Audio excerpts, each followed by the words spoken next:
Olá, sou o aluno Eduardo Iores da Costa, do curso de Concreto Armado 2, da professora doutora Elaine J.P. de Albuquerque. Este é meu seminário de sapatas de divisa e vigas de alavanca, no ano de 2022. Neste projeto, irei apresentar a definição de sapatas de divisa e vigas de equilíbrio, as normas técnicas que regem, um exemplo de cálculo e um exemplo de aplicação prática das sapatas. Definição. Uma sapata de divisa é uma sapata adotada como solução estrutural para quando o pilar de uma obra está muito próximo ou mesmo colado à divisa do terreno vizinho. Não é a opção de fundações mais econômica, mas em alguns casos pode ser a única possível. Nesta solução, a viga excêntrica tem o auxílio de uma viga de equilíbrio para transmitir os momentos para uma sapata interna. Aqui no esquema podemos ver como é uma sapata de divisa. A carga no pilar, P, a reação do terreno, R, na sapata, e os pontos de aplicação de ambas as cargas. A distância entre elas é conhecida como excentricidade de carga. Uma viga de alavanca ou viga de equilíbrio é uma estrutura que auxilia na distribuição de cargas das fundações. Quando o pilar fica desalinhado com o centro da fundação, as cargas que chegam nesse pilar não são distribuídas corretamente para o solo, causando uma excentricidade. A viga de alavanca, portanto, é responsável por resistir ao momento fletor ocasionado pela excentricidade do pilar de divisa e transmitir este momento para uma sapata centralizada. Desta forma, aqui temos a sapata de divisa, a sapata centralizada e entre elas a viga de alavanca, sendo que o centro da viga da alavanca deve coincidir com os centros dos pilares. Aqui o corte lateral da viga de alavanca e das sapatas. Uma sapata de divisa com viga de alavanca ou sapata alavancada é, portanto, uma sapata formada por ligação, isto é, um conjunto de sapatas unidas por uma viga de equilíbrio. Ela é feita para que parte da carga do pilar de uma sapata não centralizada seja transmitida a outra sapata que esteja centralizada e melhor equilibrada. E aqui o esquema completo. A sapata de divisa, a sapata centralizada, a viga de alavanca que transmitirá a força da excentricidade da sapata de divisa para a sapata centralizada. As cargas dos pilares e aqui a vista superior. Normas. Existem basicamente duas normas que regem a construção de uma sapata de divisa. São elas a NBR 6118 de 2014, sendo que estes são os itens que constam a respeito das sapatas de divisa. Item 22.6, sapatas, e 26.6.1, conceituação, 26.6.2, comportamento estrutural, 26.6.2.1, generalidade, sapatas rígidas e flexíveis, 26.6.3, modelo de cálculo, 26.6.4, detalhamento. Lembrando que esses itens não se referem apenas às sapatas de divisa em si, mas a todos os tipos de sapatas. E também a NBR 6122, de 2019, que constam os itens 3.52, que detalha as vigas de alavanca de equilíbrio, 3.38, a sapata, complementando a NBR 6118, 7.7.1, que estipula a dimensão mínima das sapatas, 7.7.2, a profundidade mínima, 7.8, que é o dimensionamento estrutural, sendo que o 7.8.1 é específico para as sapatas. Exemplo prático de exercício. Dimensionar uma sapata para pilar de divisa, fazendo a viga de equilíbrio ou alavanca, dados concreto C20, aço CA50, carga no pilar 1, 550 kN, carga no pilar 2, 850 kN, tensão admissível do solo, 0,02 kN por centímetro quadrado ou 200 MPa, C igual a 4 centímetros, gama C e gama F do solo 1,4, gama S do aço 1,15, a armadura longitudinal do pilar basicamente será usada como 10 barras de 12,5 milímetros. A distância entre os centros dos pilares é de 400 centímetros, ou 4 metros. Sendo que um dos pilares, o da sapata de divisa, mede 20 por 30, e está distante 2,5 centímetros da divisa. E o pilar da sapata centralizada mede 30 por 30 centímetros. Resolução. Dimensionamento das dimensões em planta da sapata de divisa. De acordo com o modelo de cálculo que existe nos esquemas de Paulo Sérgio e Pinheiro, assumimos um valor para R1, de modo a poder calcular. Caso não seja adequado, será estipulado outros valores. Mas vamos calcular com este valor inicial de 660 kN. R1 sendo a reação causada pela carga centralizada no pilar da divisa.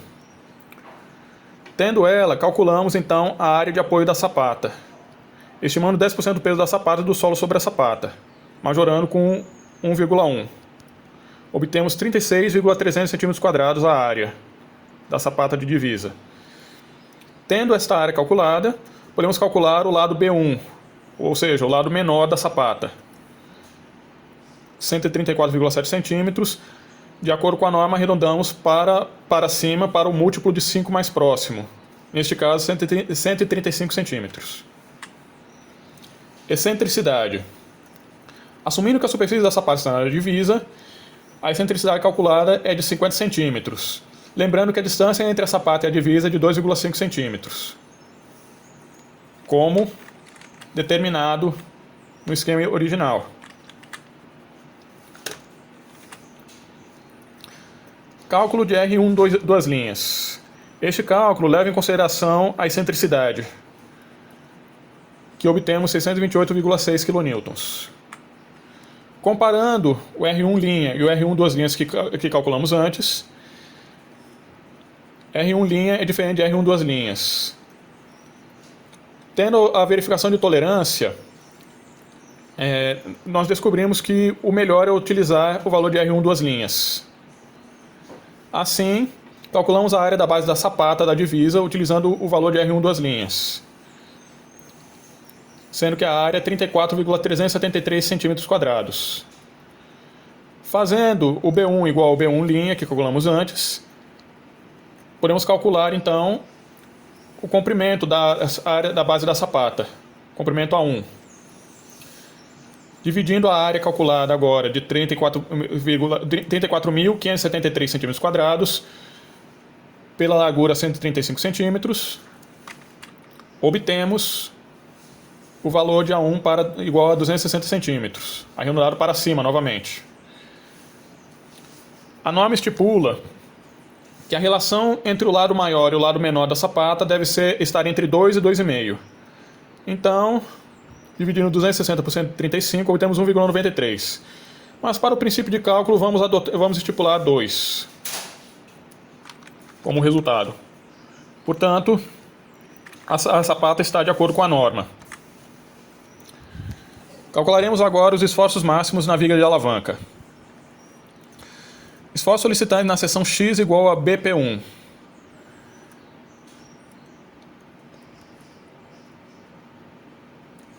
Utilizando as fórmulas dadas pela norma e por Paulo Sérgio, descobrimos que o valor da carga vertical é igual a BPL1 vezes a carga permanente mais a carga variável.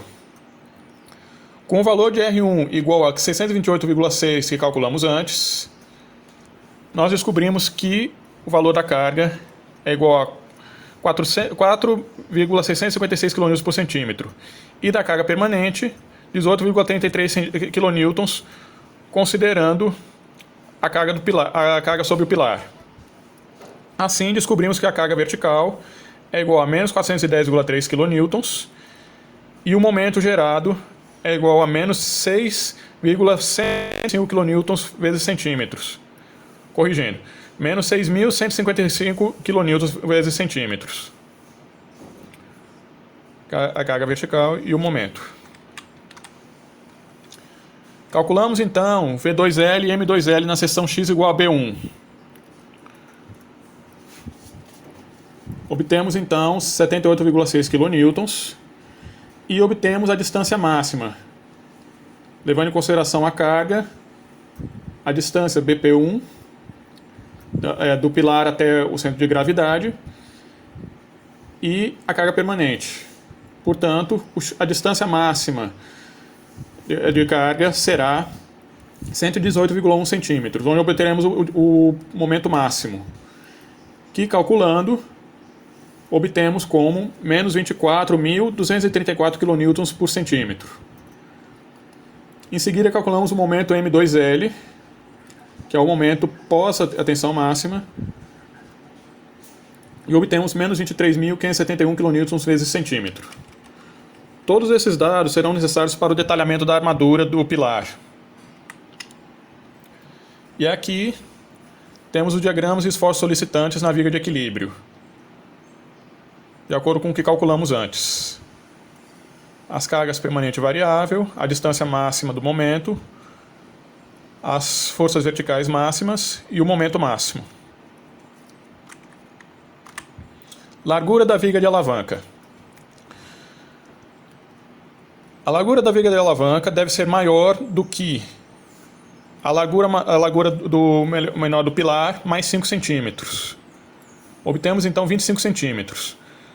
Mas vamos adotar um valor de BW igual a 35 centímetros, de modo a ser mais adequado para os cálculos e para a resistência das forças. Altura da sapata da divisa. De acordo com a NBR 6118, a altura deve ser maior do que o lado maior da sapata menos o BW dividido por 3.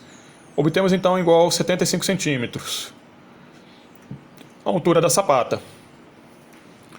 Considerando HV igual a H1 igual a 75 centímetros, calculamos então a altura útil, D, que é igual a 75 menos 5 centímetros. O valor básico da largura das barras de aço. Então obtemos D igual a 70 centímetros. De acordo com o que foi estipulado no começo, o pilar tem armadura de barras com 12,5 milímetros. E considerando o concreto C20, região de boa aderência com gancho, temos o comprimento de ancoragem LB igual a 38 centímetros, de acordo com as tabelas de Pinheiro. E para D1 igual a 70 centímetros, LB igual a 38 centímetros. Então, passa.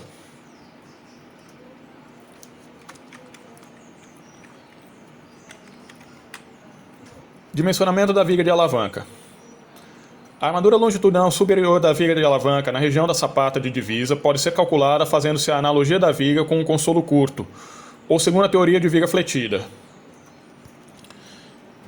Como temos BW, HV, altura útil e o momento máximo, calculamos, de acordo com a tabela de Pinheiro, para o KC igual a 5,1, obtemos o beta-x igual a 0,22, que é menor ou igual a 0,45. Portanto, o dimensionamento está ok. Se encontra no domínio 2 e o KS igual a 0,025. Tendo o KS, calculamos a área de aço, que é igual a KS vezes o momento dividido pela altura útil. Obtemos então 12,12 cm².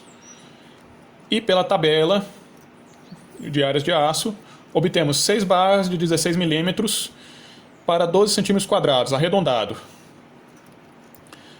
Calculamos então a armadura mínima. A armadura mínima é igual a 0,15% de BW vezes H, que é igual a 0,015 vezes 35 vezes 75, que é a altura da viga.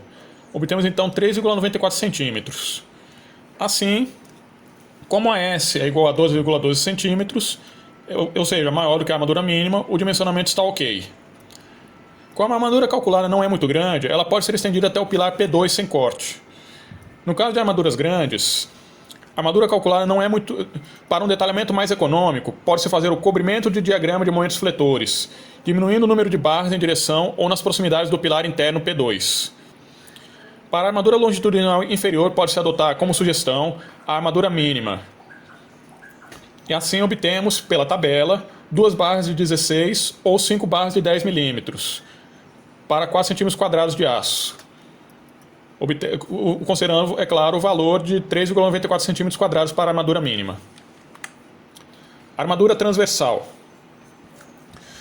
No trecho da sapata de divisa, o trecho B1, sabemos que a carga vertical é igual a 410,3 kN.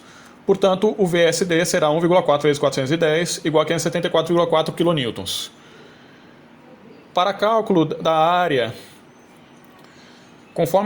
de aço, conforme as equações simplificadas do modelo de cálculo 1, com concreto C20 e DV igual a 70 cm, obtemos o VRD2 igual a 857,5 kN, que é maior do que o VSD que calculamos antes. Portanto, passa. Calculamos então o VSD mínimo, que obtemos igual a 247,5 kN, que é menor do que o VSD calculado. Portanto, também está ok. Calculamos então a área de aço, que é igual a 2,55 vezes VSD dividido por D, menos 0,17 vezes BW. E obtemos o valor da área de aço igual a 14,97 cm² por metro. Calculando então a área de aço mínimo, obtemos 3,09 cm². Portanto, a área de aço calculada é adequada. Com a SW igual a 14,97 cm² por metro, fazendo estribo com 4 ramos, tem-se a SW por ramo igual a 3,74 cm² por metro, e com a tabela determinamos barras de 8 mm com espaçamento de 13 cm para uma área de 3,85 cm². Espaçamento máximo 0,67 vezes VRD2 que calculamos antes, obtemos 574,5, que é maior do que o VSD. Passou ainda que por pouco.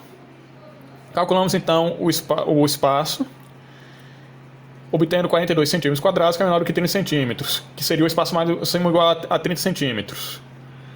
Como S igual a 13 cm, que é menor do que o espaço máximo igual a 30 cm, também passa.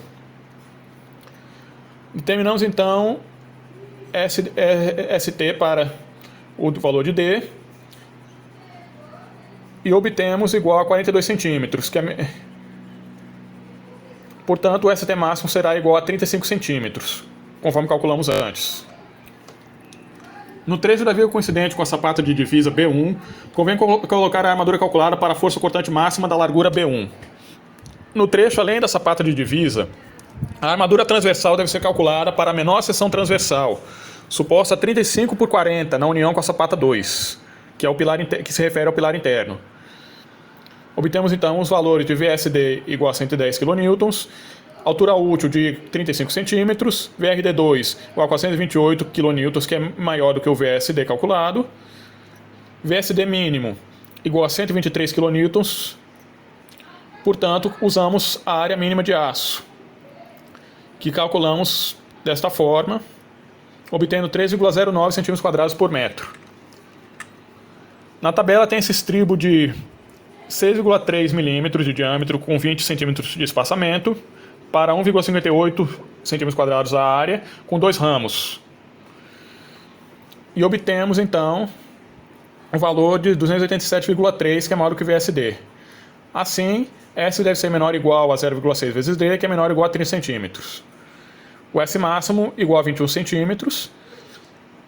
Calculamos então o VRD2 vezes 0,2 igual a 85,8, que é menor do que o VSD. E, portanto, obtemos o ST máximo igual a 21 cm. Para a viga com BW igual a 35 cm, a largura do estribo com 2 ramos resulta 26,4 cm, maior que o valor ST igual a 21 cm. Portanto, o estribo deve ter mais de 2 ramos. Por exemplo, estribo com 4 ramos de 5 mm, obtemos este valor. Então, para S igual a 25,9 cm, que é maior do que S máximo, igual a 21 cm. Então, estribo com 4 ramos de 5 mm, com espaçamento de 21 cm e área de 3,81 cm² por metro. Armadura de pele. De acordo com a NBR 6118, é obrigatória a armadura de pele quando a altura da viga supera 60 cm. O que é o caso da nossa sapata, da nossa viga. A área, então, de aço da armadura de pele será igual a 2,63 cm² por face, que pela tabela dá 5 barras de 8 mm, com área de 2,5 cm² por face da viga ao longo do comprimento. Armadura de costura. A armadura de costura é colocada na extensão da largura B1 da sapata de divisa, abaixo da armadura longitudinal negativa e ao longo da altura da viga, e tem a finalidade de aumentar a resistência e ductibilidade da viga alavanca. Pode ser adotada como armadura de costura igual a 0,4 vezes a armadura do aço, e obtemos 4,85 cm². Pela tabela, então, 10 barras de 8 mm com área de 5 cm². E aqui, o momento das armaduras da viga de alavanca. O corte lateral, aqui. A montagem dos estribos. A distribuição dos estribos, da armadura de costura e da armadura da viga normal. O detalhamento da armadura de pele e o detalhe dos laços sobre o pilar.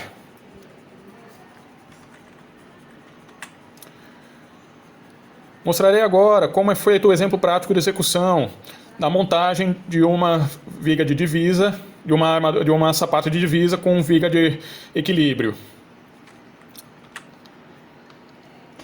Aqui a armadura de sapata de divisa e da viga de equilíbrio sendo montada.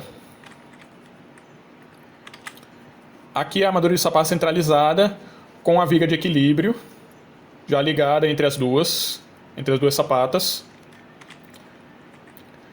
Caixaria, que levará a concretagem tanto da sapata quanto da viga. Sapatas e vigas sendo concretadas, ou seja, recebendo o concreto. Adensamento do concreto, ou seja, a distribuição igual do concreto por todo o volume da sapata e da viga. E por fim, sapatas e viga totalmente concretadas e adensadas. Essas foram as referências bibliográficas utilizadas no meu projeto. As NBRs, de acordo com a Associação Brasileira de Normas Técnicas, as tabelas de Pinheiro, os livros de Alonso, Felipe e Paulo Sérgio, e dados também obtidos pelos sites de Janderson Garcia e Esdras Silva. Por fim, quero encerrar o projeto agradecendo a todos, com o meu mais singelo obrigado.